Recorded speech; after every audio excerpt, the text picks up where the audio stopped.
আরেকটা water crossing. আসতে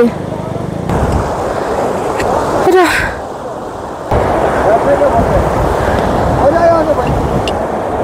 वहाँ पे पैर मत डालो, यहाँ पे चले आओ।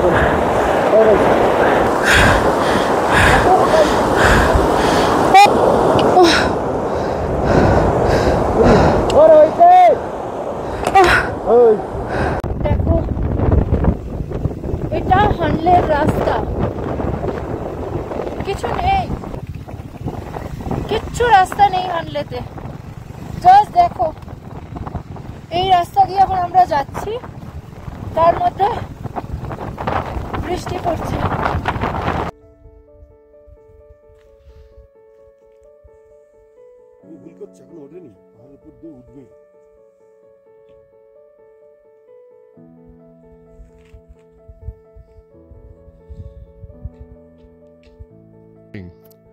Good morning from Pangong lake. এখন বাজে 5:40। 5:30 থেকে বসে আছি সানরাইজ দেখার জন্য, বাট এখনো পর্যন্ত সানরাইজ দেখতে পাইনি। আকাশে মেঘ রয়েছে, সেই কারণে দেখো জলের কালারটা অনেকটা মানে কালচে টাইপের হয়ে রয়েছে, মেঘের মতন। সেই নীল কালারটা দেখা যাচ্ছে না, যেটা কালকে বিকেলে আমরা দেখেছিলাম। ওই নীলটা না আরো ডিপ নীল হয়, মানে আকাশ যত ক্লিয়ার হবে তত পরিষ্কার হবে নীল জলটা। এই সূর্যটা যদি এখন উঠতো, মেঘগুলো সরে গেলে জলের কালারটা পুরো ব্লু হয়ে যেত একদম। কিন্তু কিছু করার নেই, প্রকৃতির কাছে আমাদের কিচ্ছু করার নেই।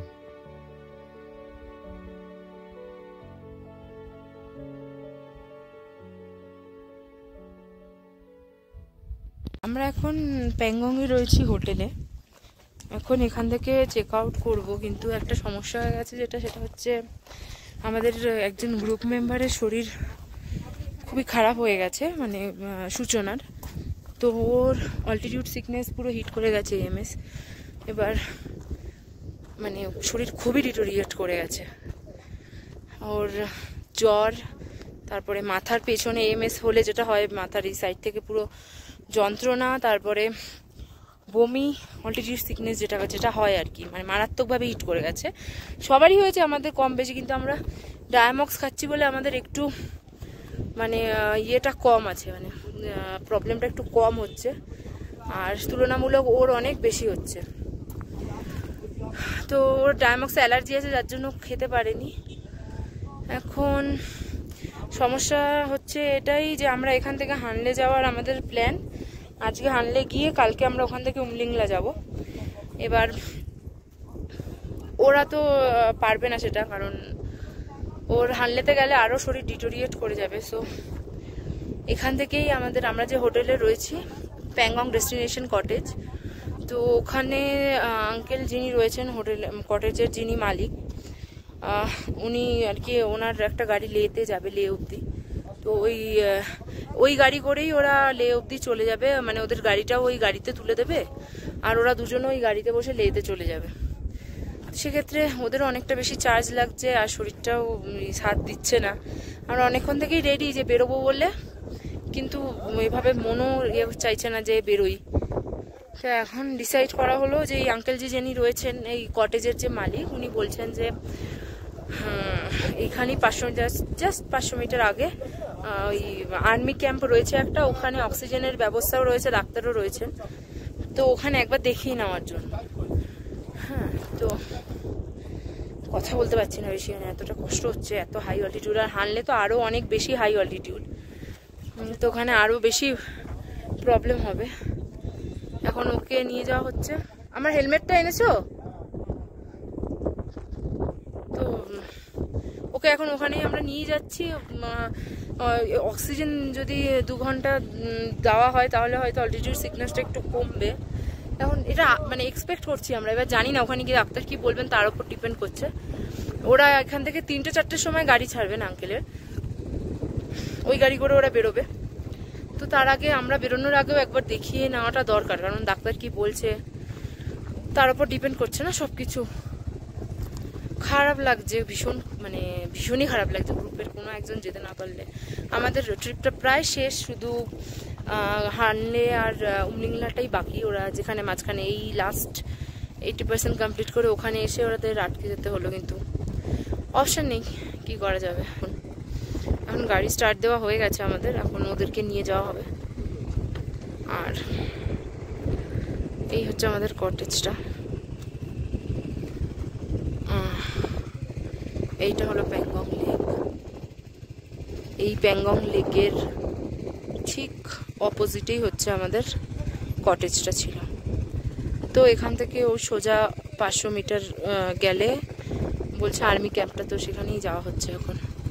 আমরা এই এখন জাস্ট প্যাংগং থেকে বেরোলাম, আর্মি ক্যাম্পের দিকে যাচ্ছি। ওকে একটু ট্রিটমেন্ট করানোর জন্য, যেটা বললাম, যদি অক্সিজেন দিয়েও ঠিক হয়। তো প্যাংগং লেকের কালারটা জাস্ট দেখো, এখন পুরো চেঞ্জ, অন্যরকমই লাগছে। শুধু মনটা ভালো নেই, যার জন্য আর কি করা যাবে। লাদাখ এটা হয়েই থাকে আমাদের, মানে মেন্টাল প্রিপারেশন নিয়েই আসা উচিত ছিল যে হতে পারে এরকম যে আমাদের মধ্যে যে কেউই হয়তো আর কন্টিনিউ করতে পারবে না মাঝপথ থেকে। যাই হোক, তো এটাই আর কি, এখন যাই, দেখা যাক কি হয়।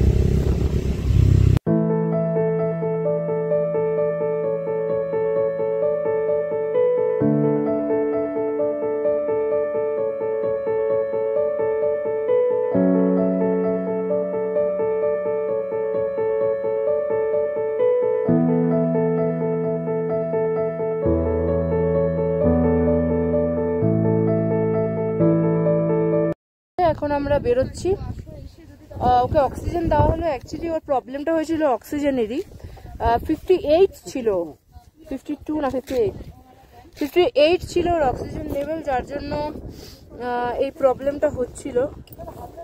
তো উঠবো তো এখনো অনেক বেটার ফিল করছে। এখন ওরা বেরিয়ে গেল হোটেলে, ওখান থেকে ওরা গাড়ি করে বেরিয়ে যাবে লেহের উদ্দেশ্যে। আর আমরা এখন যা 12টা বাজে, আমরা জানি না কখন পৌঁছবো। এখান থেকে মোটামুটি 100 ডিস্টেন্স। হ্যাঁ, তো যেটা বলছিলাম, এখান থেকে 100 ডিস্টেন্স মোটামুটি 300 কিলোমিটার, তাই তো? হ্যাঁ, ওকে। তো 235 কিলোমিটার দেখাচ্ছে এখান থেকে 100 ডিস্টেন্স। কখন পৌঁছাবো জানি না। যত দুপুর গড়াচ্ছে তত দেখো প্যাংগং লেকের কালারটা আরো বেশি ডিপ হয়ে যাচ্ছে আকাশের কালারের সাথে সাথে। কি বলবো, ম্যাজিক না কি এটা আমি জানি না। 3-4 বার প্যাংগং লেকের কালার চেঞ্জ হয়। আর বেস্ট কালার যেটা প্যাংগং লেকের দেখা যায় সেটা হচ্ছে এই 11:30-12টার পর থেকে আর কি। এই টাইমটাতে আর কি বেস্ট কালার দেখা যায়, যেটা তোমরা এখন দেখতে পাচ্ছ অলরেডি। জাস্ট দেখো প্যাংগং লেকের কালারটা, দুপুর 12টার পর বেস্ট কালার দেখা যায় প্যাংগং লেকের, যেটা তোমরা এখন অলরেডি দেখতে পাচ্ছ। মেবি এটা ম্যাজিক কিনা জানি না, প্যাংগং লেকের কালার দিনে 2-3 বার করে চেঞ্জ হয়, বাট বেস্ট কালার যেটার জন্য মানুষ পাগল, যেটার জন্য মানুষ আসে, সেটা হচ্ছে এই কালারটা, এই টাইমে যেটা এখন তোমরা দেখতে পাচ্ছ। জাস্ট अमेजिंग लगता है, जस्ट देखो।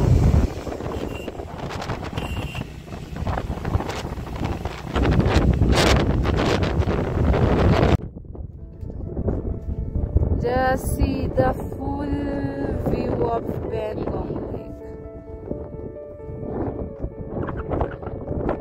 Oh.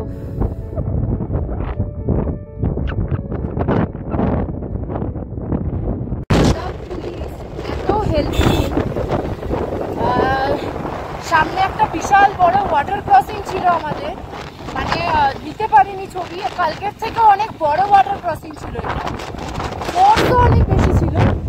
তো আমরা জাস্ট পার করব ভেবে দাঁড়িয়েছি, তো তখন লাদাখ পুলিশের একটা গাড়ি আসলো এবং ওরা ওয়াটার ক্রসিংটা গার্ড করে দাঁড়ানো যাতে ফোর্সটা কমে যায়। জলের ফোর্সটা কমলো, অ্যান্ড আমরা তারপরে ওখান থেকে ওয়াটারটা ক্রস করলাম। মানে সিরিয়াসলি এখানকার পুলিশের বিহেভিয়ার, এরা এত হেল্পফুল, মানে আমি সত্যি বাইরে এসে যত এদের দেখছি তত আমি অবাক হয়ে যাচ্ছি যে মানুষ কত ভালো হয়, মানে কিভাবে মানুষকে হেল্প করতে পারে, তাদের যত যথাসাধ্য সম্ভব। এখানকার মানুষকে তো দেখছি এদের বিহেভিয়ার এত ভালো, আমাদের ওখানকার মানুষের থেকে অনেক অনেক বেশি হেল্পফুল এরা। ভীষণ ভীষণ ভালো লাগলো, খুব ভালো এক্সপিরিয়েন্স।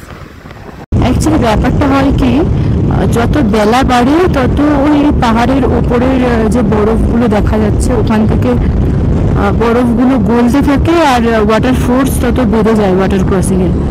মোটামুটি আমরা 4-5টা ওয়াটার ক্রসিং পার করলাম, তার মধ্যে একটা অনেকটা বড় ছিল আর বাকিগুলো ছোট ছোট ছিল, কিন্তু ওই ছোটগুলোই কিছুক্ষণ পর থেকে বিশাল রূপ ধারণ করবে।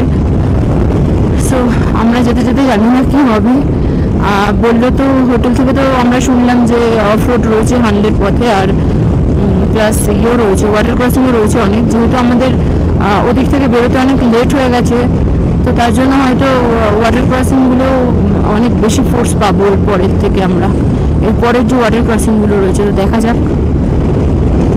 এই আরেকটা ওয়াটার ক্রসিং,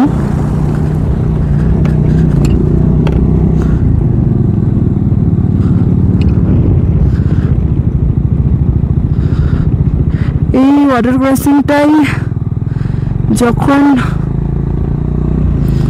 অনেকটা বেলা হয়ে যাবে তখন আরো বিশাল রূপ ধারণ করবে আর কি, তখন ফোর্স আরো বেড়ে যাবে।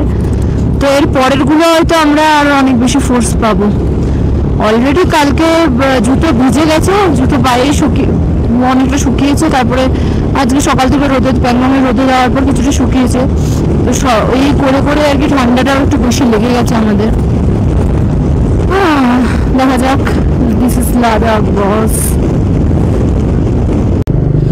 Another water crossing. এটা ডেঞ্জারাস আছে, এটার ফোর্স অনেক বেশি। হ্যাঁ, এটা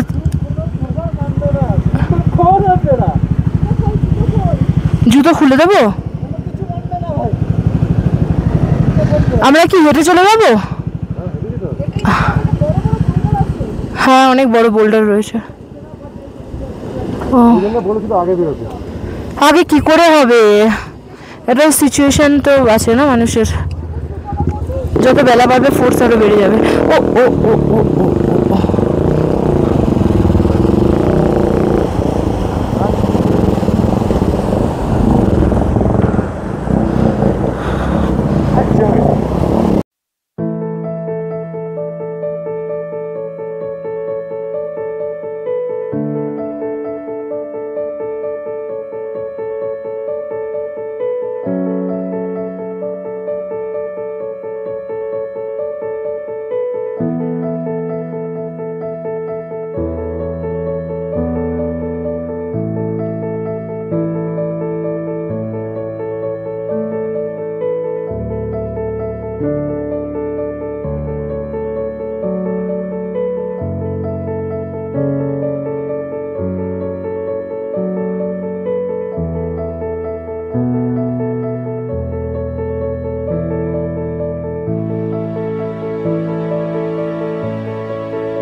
মিনিটের মধ্যে ফোর্সটা দেখো, জাস্ট 10 মিনিটের মধ্যে, 10 মিনিটও না আমরা এখানে দাঁড়িয়ে আছি, ফোর্সটা ডাবল হয়ে গেল একদম।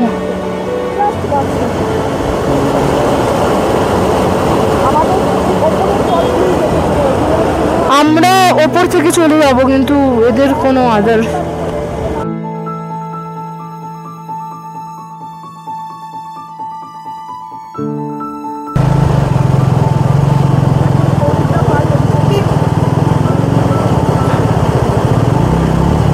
careful.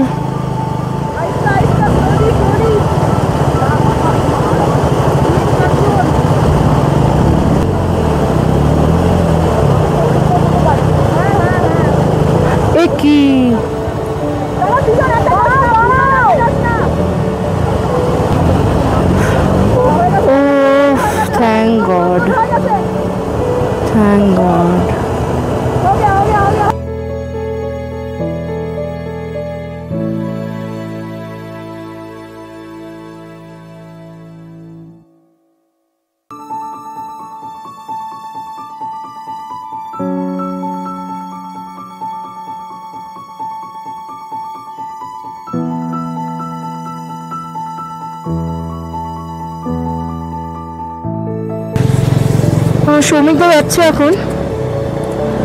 সৌমিকদা পার হয়ে গেলেই ব্যাস আমাদের ওদের গাড়ি নিয়ে পার হয়ে যাওয়া হয়ে যায়, বাকি আমরা হেঁটে পার হব।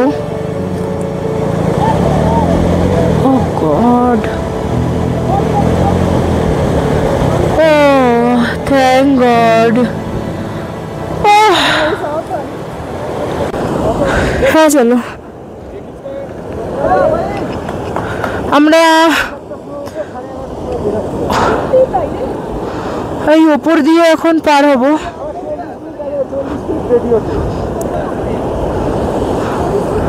চলো চলো চলো চলো।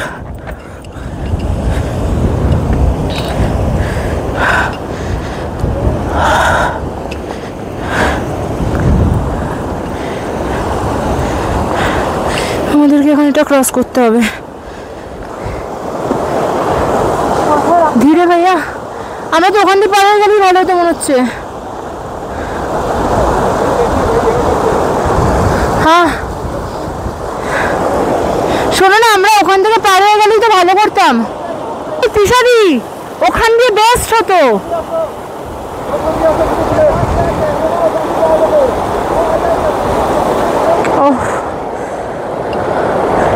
पूरा नदी बन गया है, कहाँ से जाए अभी।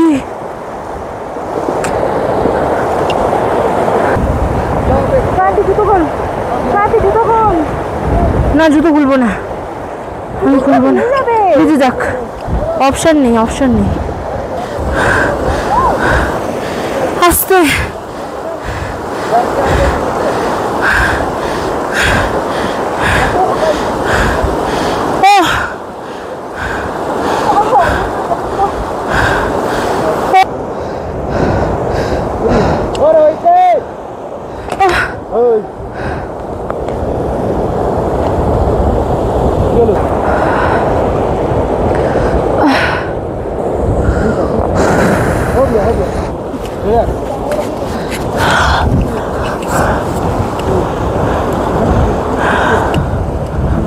চলো।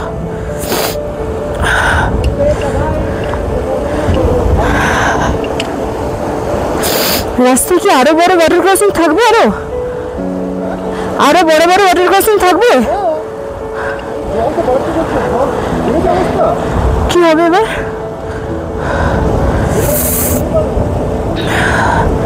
ঠিক আছে, দেখা যাবে।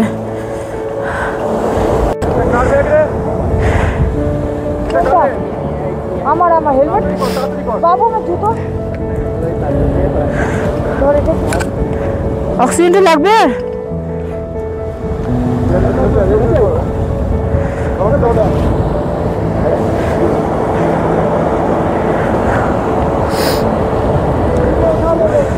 চলো, thank you so much, thanks a lot.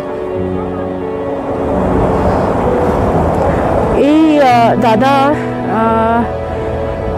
Foreigner দাদা, উনি আমাদের মানে প্রচুর হেল্প করেছেন, আমাদের পার করতে প্রচুর হেল্প করেছেন। সিরিয়াসলি ভালো মানুষ হয়। অ্যাকচুয়ালি ডায়ামক্স খেয়েছি তো অক্সিজেনের প্রবলেমটা সেরকম বুঝতে পারছি না, তবু অক্সিজেন নিতে হলো। একবার পাম্প করার পরেই কিছু ফেস করলাম না, মানে সেরকম কিছু প্রবলেম হয়নি আর কি। বাট সৌভিকের যেহেতু অ্যালার্জি হচ্ছে, ডায়ামক্স নিলে ওর একটু প্রবলেম হচ্ছে, যার জন্য ও ডায়ামক্স নিতে পারেনি, তো ওকে দেখো আর একটা ওয়াটার ক্রসিং আমরা পার করলাম। এগুলো ছোট, বাট এগুলো ওরকমই বিভৎস অবস্থা হবে। আরেকটা নয়, এরকম আমরা দুটো ক্রস করলাম, ওগুলোরও ওরকমই অবস্থা হবে আর কিছুক্ষণ পর। আমি শুধু সতর্ক করে রাখছি যে ওই রকম অবস্থা ছোটোখাটো ঠিক আছে, বাট এই বিভৎস লেভেলের ওয়াটার ক্রসিং যেন আর না পাই। জানি না, এখনও প্যাংগং থেকেই বেরোতে পারলাম না, অলরেডি এত লেট হয়ে গেছে। হ্যাঁ দেখো, বাকি যেগুলো যেগুলো দেখতে পাচ্ছি সব এরকম, এটা তো একদম মানে কিছুই না, বাট এটাও ওরকম মারাত্মক অবস্থাই হবে।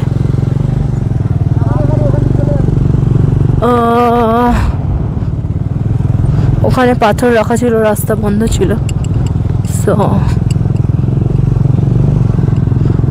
ঘুরে আসলাম।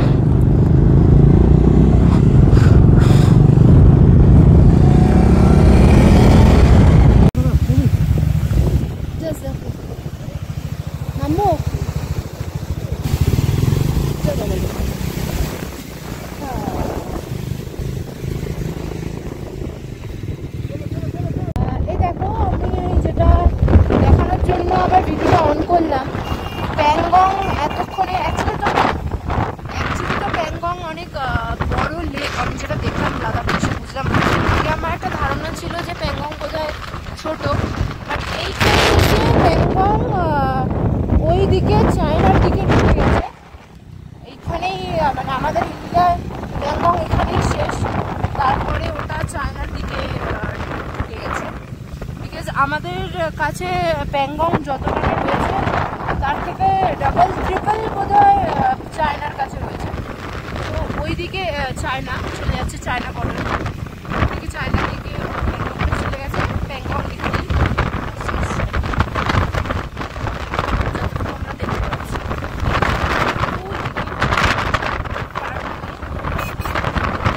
সামনে আরো বড় ওয়াটার ক্রসিং রয়েছে ওই দিকে, আরো আরেকটা ওয়াটার ক্রসিং, আমরা চলে যেতে পারবো। কি বিভৎস হাওয়া গো!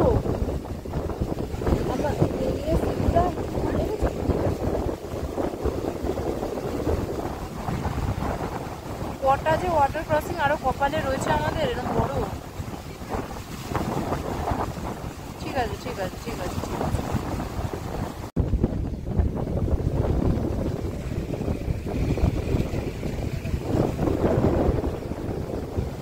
আমরা বলে শুয়ে পড়বো ওখানে, বলছে শুয়ে পড়লে জলটা কেটে যাবে।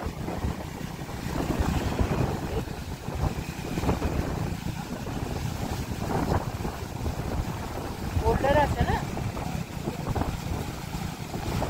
হ্যাঁ, চলো।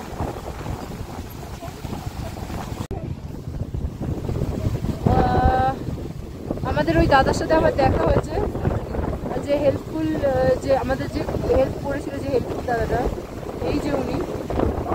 এবার আমরা হেঁটে পার হবো, এবার আমাদের পালা।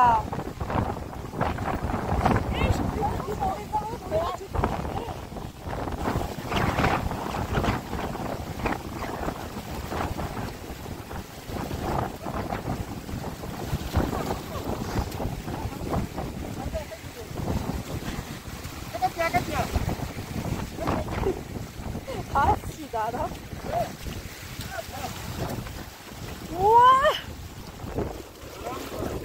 কে রে? Thank you thank you. সরিস দা জুতো।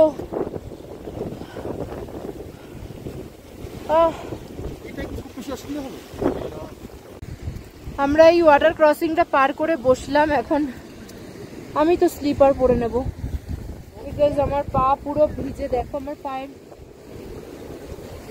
অবস্থা খুবই খারাপ, বিকজ জুতো পুরো ভিজে গেছে আমার। অপশন নেই। মোজা ব্যাগে আছে, মোজা পরতে হবে।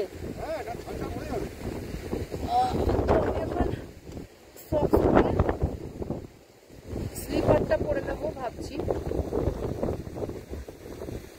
This is Ladakh. Yes. তাই তো?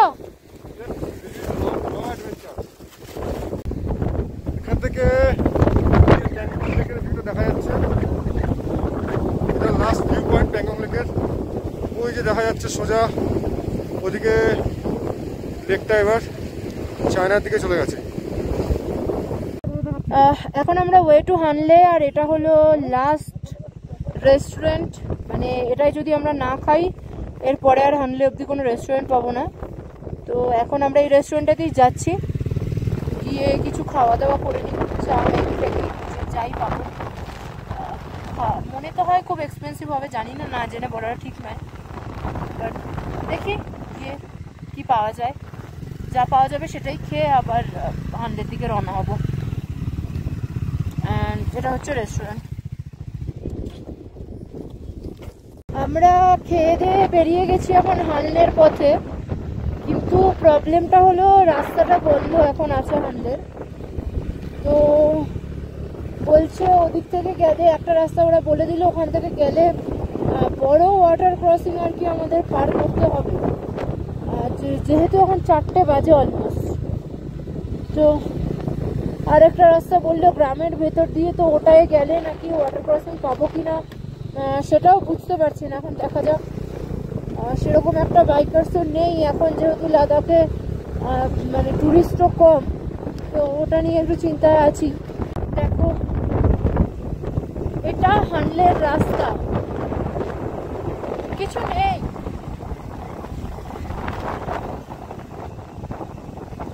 রাস্তা কিছু নেই, কিচ্ছু রাস্তা নেই হানলেতে। জাস্ট দেখো এই রাস্তা দিয়ে এখন আমরা যাচ্ছি, তার মধ্যে বৃষ্টি পড়ছে।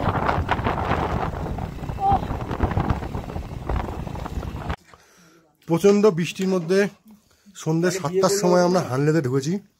ঢুকে কোনো মতে একটা হোমস্টে পেয়েছি। এখন এই রাত্রি 9:30টার সময় খেতে দিয়ে দিয়েছে, সুন্দর তাকিয়া সিস্টেম, কেউ ভাত খাচ্ছে, কেউ রুটি, এরকম সিস্টেম বাপের সিস্টেম রাখা আছে।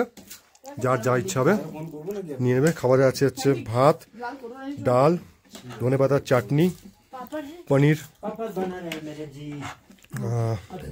পাঁপড়, রুটিও আছে। বেশ ভালো গরম গরম খাবার। খাওয়া দাওয়া করে নি।